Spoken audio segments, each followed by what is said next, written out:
एक बार फिर से मैं आप सभी का अभिनंदन करता हूं, स्वागत करता हूं अपने इस डिजिटल प्लेटफॉर्म के लाइव में। हमेशा की तरह क्षमा चाहता हूं कि मैं देर रात या यूं कहें कि दूसरा दिन जब हो जाता है उस दिन आपके बीच आता हूं इस देर रात के समय में, क्योंकि कुछ काम, कुछ जिम्मेदारियां ऐसी हैं जिसे निभाने में मुझे आपके बीच, आपके साथ जुड़ने में देर हो जाती है। लेकिन ये रिकॉर्डिंग और ये लाइव वीडियो इसलिए आप तक पहुंचा देता हूं, आपके बीच आ जाता हूं और बातें कर लेता हूं, तो एक संतुष्टि मिलती है। इसके लिए क्षमा चाहते हैं देर के लिए। दूसरी बात, आपसे हमेशा मैं गुजारिश करता हूं कि अगर आपको लगे कि मैं सच बोल रहा हूं तो इसे अपनी टाइमलाइन पर भी और दूसरे माध्यमों से जिस तरह से भी दूसरों तक, लोगों तक ये बात पहुंचा सकें, जरूर पहुंचाइए। क्योंकि आप जानते हैं कि सोशल मीडिया की बहुत बड़ी जिम्मेदारी, सोशल मीडिया के ऊपर देश की बहुत बड़ी जिम्मेदारी आन पड़ी है, क्योंकि सारे सिस्टम फेल हो चुके हैं। तो इसलिए आपकी, हमारी सोशल मीडिया में खास करके यूट्यूबर्स की बहुत बड़ी जिम्मेदारी है देश को बचाने की, देश के आम आदमी तक सत्य पहुंचाने की और इस व्यवस्था से, इस सरकार से, नरेंद्र मोदी से सवाल पूछने की। और वो बखूबी सोशल मीडिया निभा रहा है अपने कर्तव्य को। आप देख रहे हैं सुपारी मीडिया, आप जानते हैं कि रवीश कुमार ने पहले नाम दिया इस मेन स्ट्रीम मीडिया को गोदी मीडिया। कालांतर में वो सुपारी मीडिया बन गया, लेकिन अब तो वो डाबर मीडिया बन चुका है। न जाने कब किसको कहां काट ले, और उसके इस भौंकने और काटने से कब कहां तनाव हो जाए, कब कहां क्या, कौन सी घटना हो जाए, कहा नहीं जा सकता। और अब तो नरेंद्र मोदी के एजेंडे की सारी जिम्मेदारी ये डाबर मीडिया उठा लिया है।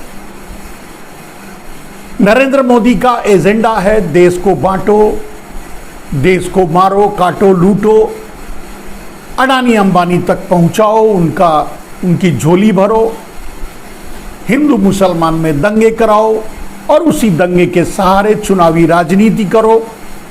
जो नरेंद्र मोदी का एजेंडा है उसे बखूबी अब डाबर मीडिया, जो कि पहले गोदी मीडिया के नाम से जाना जाता था, डाबर मीडिया उठा रहा है और वो पूरा कर रहा है। अब आते हैं आज के विषय पर। आज के विषय की अगर बात करें तो आज के विषय पर भी आपको डाबर मीडिया चुप या गायब नजर आएगा। लेकिन आज बहुत बड़ी घटना हुई है जिस पर मैंने कल भी वीडियो डाला था, बताया था, और मैंने ये कहा था कि राहुल गांधी को बहुत कम चांसेस हैं कि सुप्रीम कोर्ट से राहत मिलेगी।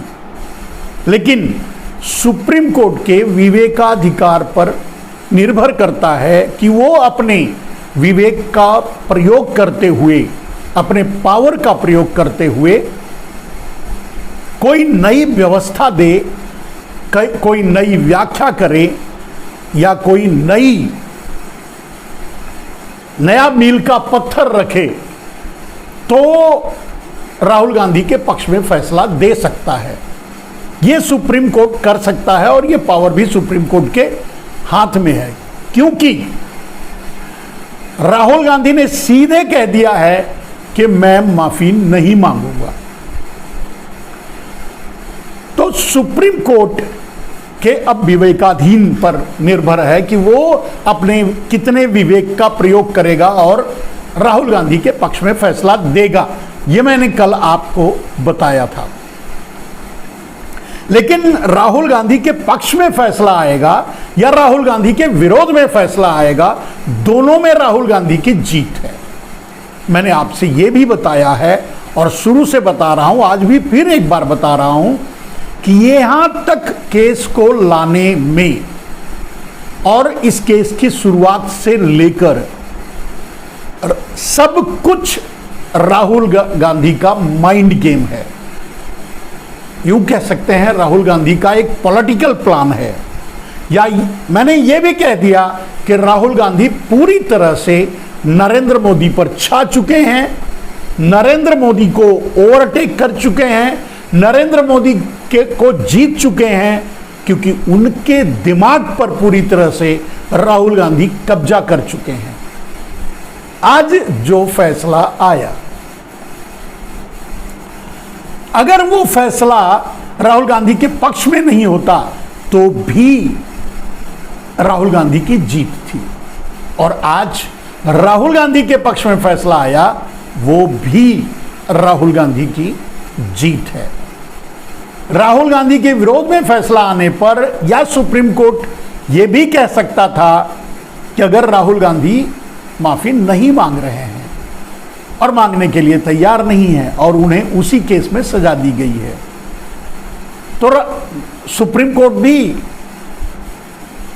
उसे सेट असाइड करने से इनकार कर सकता था, और उसके पास ग्राउंड था, उसके पास ग्राउंड था ट्रायल कोर्ट का, उसके पास ग्राउंड था हाई कोर्ट का। लेकिन उसने ऐसा नहीं किया, यानी सुप्रीम कोर्ट ने ऐसा नहीं किया। उसने अपने विवेकाधिकार का प्रयोग करते हुए राहुल गांधी के पक्ष में फैसला दिया, और सुप्रीम कोर्ट ने high court, Gujarat high court के फैसले पर, ट्रायल कोर्ट के फैसले पर बहुत से ऐसे प्रश्न चिन्ह लगाए या सवाल खड़ा किए जो नरेंद्र मोदी को की साजिशों को आईना दिखा रहा है। या यूं कह सकते हैं कि आज जो सुप्रीम कोर्ट में फैसला आया और उस पर जो सुप्रीम कोर्ट ने कहा फैसला देते वक्त कि ट्रायल कोर्ट ने मैक्सिमम सजा दी और हाई कोर्ट ने उसे बहाल रखा, लेकिन दोनों ने ये कहीं नहीं कहा कि ऐसा क्यों, इस क्यों के बगैर भी सुप्रीम कोर्ट फैसला दे सकता था, और वो फैसला होता कि राहुल गांधी पर जो जुर्माना या सजा है वो बरकरार रहती, या सुप्रीम कोर्ट ये भी कह सकता था कि राहुल गांधी को माफी मांगनी पड़ेगी। 3 जजों की इस बेंच का ये भी फैसला हो सकता था, नहीं हुआ, उसने फैसला दिया। इसका मतलब ये नहीं है कि राहुल गांधी को फिर भी राहत नहीं मिलती। राहुल गांधी तो चाहते थे, राहुल गांधी की तो प्लानिंग थी कि ये इसका राहुल गांधी के पक्ष में फैसला अक्टूबर, नवंबर, दिसंबर या जनवरी चुनाव से 2-3 महीने पहले आए। राहुल गांधी खुद चाहते थे, कांग्रेस खुद चाहती थी, और शुरू से ही ये प्लान चल रहा था, जिसका असर आज की राजनीति पर आप देख रहे हैं। लेकिन सुप्रीम कोर्ट ने उससे अलग हटकर फैसला दिया।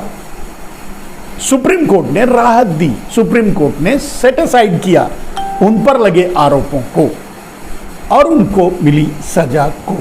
जो कारण गिनाया वो भी वाजिब एंड पॉजिटिव था। मैंने कहा कि सुप्रीम कोर्ट इससे अलग फैसला दे सकता था, यानी ट्रायल कोर्ट और high court, Gujarat high court के फैसले को कंटिन्यू कर सकता था। उसके लिए भी उसके पास बहुत से ग्राउंड थे। मनु सिंघवी के आर्ग्यूमेंट के बाद भी, लेकिन सुप्रीम कोर्ट ने ऐसा नहीं किया। अब मैं आपको वो बात बता रहा हूं, बताऊंगा जो सुप्रीम कोर्ट की फीलिंग्स, और सुप्रीम कोर्ट ने ऐसा क्यों किया। सुप्रीम कोर्ट ने राहुल गांधी के पक्ष में फैसला क्यों दिया, इस पर मैं आपको कुछ प्रकाश डालने की कोशिश करूंगा, अपने तरीके से और अपनी समझ से, कानूनी समझ से, अपनी कानूनी समझ से। दोस्तों, सुप्रीम कोर्ट पूरी तरह से जो आज राहुल गांधी के पक्ष में फैसला दिया है वो उसके विवेकाधिकार के तहत आता है। और सबसे बड़ी नोट करने वाली बात, और जो सुप्रीम कोर्ट ने कहा या सुप्रीम कोर्ट ने जो समझा कि इस पूरे केस में हुआ क्या है, बात को समझिए। जो मैं कहना चाहता हूं कि सुप्रीम कोर्ट पूरी तरह से यह समझा और यह महसूस किया और उस पर गौर किया कि इस पूरे केस में आखिर हुआ क्या है, इस केस की जरूरत क्या थी, इस सजा की जरूरत क्या थी, इसका इस्तेमाल कहां किया गया है और क्यों किया गया है। सुप्रीम कोर्ट भी पूरी तरह से इसे मान लिया कि ये राजनैतिक वैमनस्यता के कारण इस मुकदमे में इतनी जल्दी दिखाई गई, और ट्रायल कोर्ट ने सब कुछ नजरअंदाज करते हुए सारे लॉ फैक्ट को राहुल गांधी के विरोध में राहुल गांधी को अधिकतम सजा दी।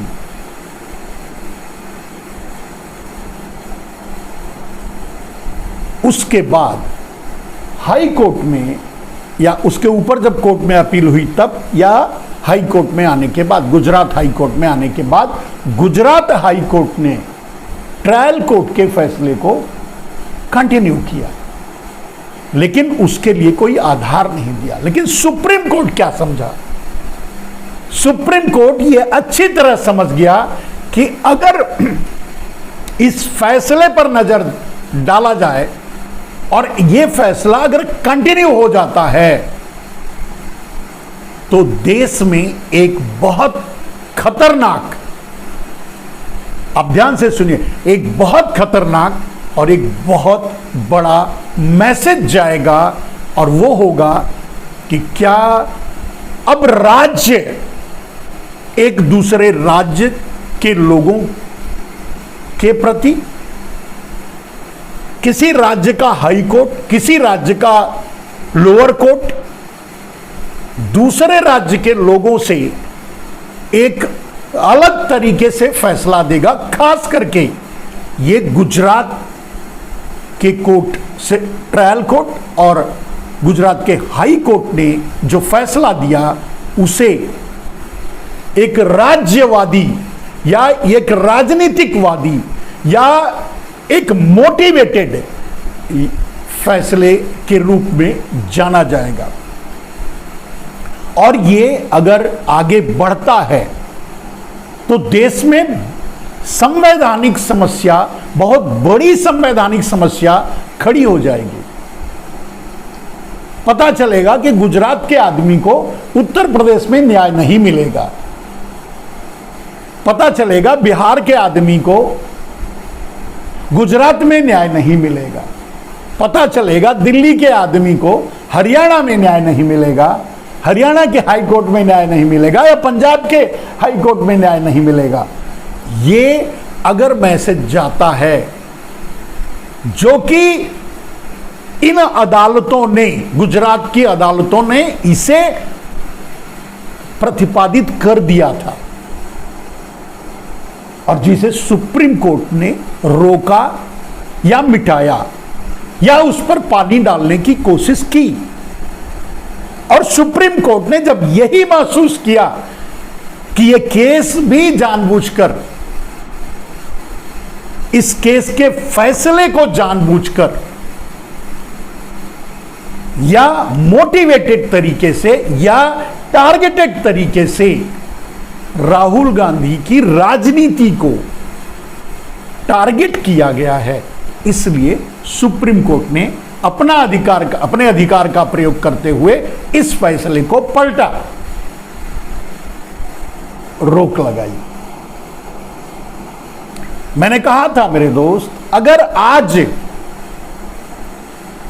राहुल गांधी के पक्ष में फैसला नहीं आता तो भी महीने, 2 महीने, 4 महीने, आज ट्रिपल बेंच है तो 4 जजों का बेंच बनता, 5 जजों का बेंच बनता, 7 जजों का बेंच बनता, और भी बहुत से तरीके थे और इसमें फैसले यही आते जो आज आए। आज भी अगर आप ध्यान से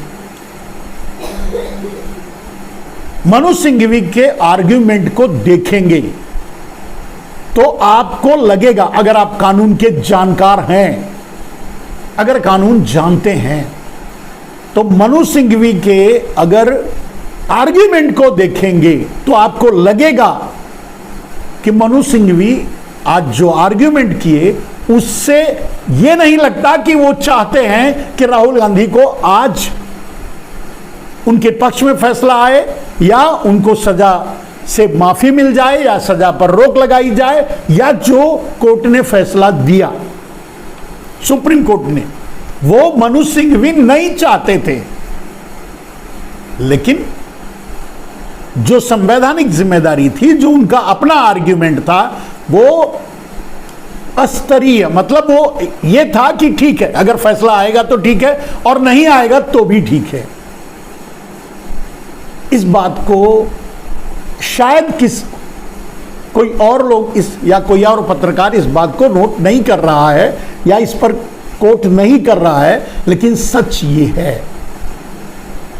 मनु सिंघवी की भी कोशिश ऐसी नहीं थी कि आज फैसला आ जाए और राहुल गांधी फिर से संसद में पहुंच जाए और नरेंद्र मोदी के सामने सोमवार को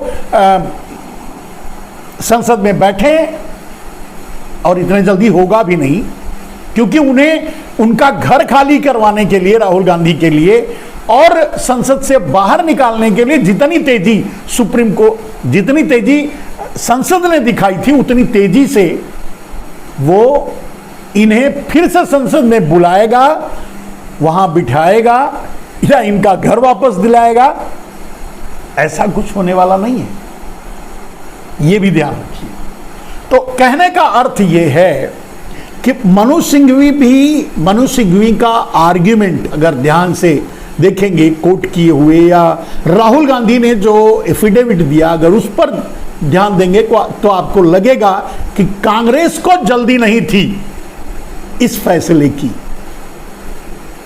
जो आज सुप्रीम कोर्ट ने फैसला दिया। ठीक है, अभी क्लियर हो गया। गुजरात की अदालतों ने एक मोटिवेटेड फैसला दिया और यह केस यहां तक पहुंचा। राहुल गांधी एक तय समय के अंदर एक प्लानिंग के तहत वहां से फैसले लाए गए और राहुल गांधी की सदस्यता ली गई, राहुल गांधी का घर छीना गया। ये नरेंद्र मोदी का खेल है, ऐसा मानकर देश चल रहा है या लोग चल रहे होंगे। मैं शुरू से ऐसा नहीं मान रहा हूं, मैं शुरू से यह जान रहा हूं कि बात तो ट्रायल कोर्ट में भी खत्म हो सकती थी, बात तो गुजरात हाई कोर्ट में भी खत्म हो सकती थी, लेकिन खत्म नहीं करना था। और इसीलिए कह रहा हूं मेरे दोस्त कि राहुल गांधी भारत के प्रधानमंत्री बन चुके हैं, राहुल गांधी भारत के प्रधानमंत्री के योग्य भी हैं। राहुल गांधी अब राजनीति के पंडित बन चुके हैं। राहुल गांधी अपने अपने वंश का नाम रोशन कर चुके हैं। राहुल गांधी अपनी योग्यता को यह साबित कर चुके हैं कि जवाहरलाल नेहरू उनके नाना थे। वो साबित कर चुके हैं कि इंदिरा गांधी उनकी दादी थी। वो साबित कर चुके हैं कि राजीव गांधी उनके पिता थे। वो साबित कर चुके हैं कि बलिदान से और इस देश के राष्ट्रवाद से उनका रिश्ता खून तक से जुड़ा हुआ है, खून से जुड़ा हुआ है।